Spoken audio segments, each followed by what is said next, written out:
Faisal Masjid is a beautiful mosque in Islamabad, which is located in the capital of Pakistan, Islamabad.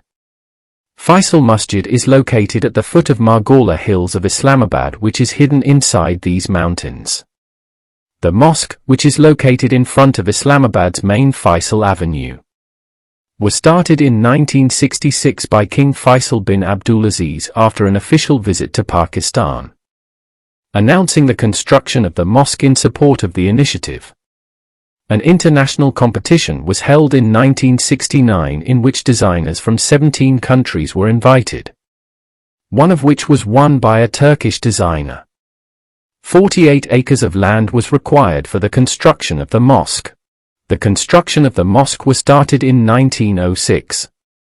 The construction was started by the National Construction Limited of Pakistan and handed over to Pakistani Constructions. The Saudi Arabian government had 130 million Saudi riyals.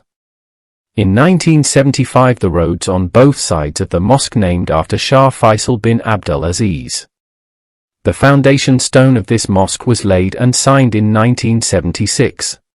The mosque was very beautiful on the inside and very prominent on the outside. The location of the mosque is as follows. The first prayer was offered in the mosque on June 18, 1988. Faisal Mosque Pakistan plays a significant role in beautifying the capital of Islamabad, which is a Sunni Islamic mosque. Thousands of people pray daily in Faisal Mosque. Those who come from different cities and visit this mosque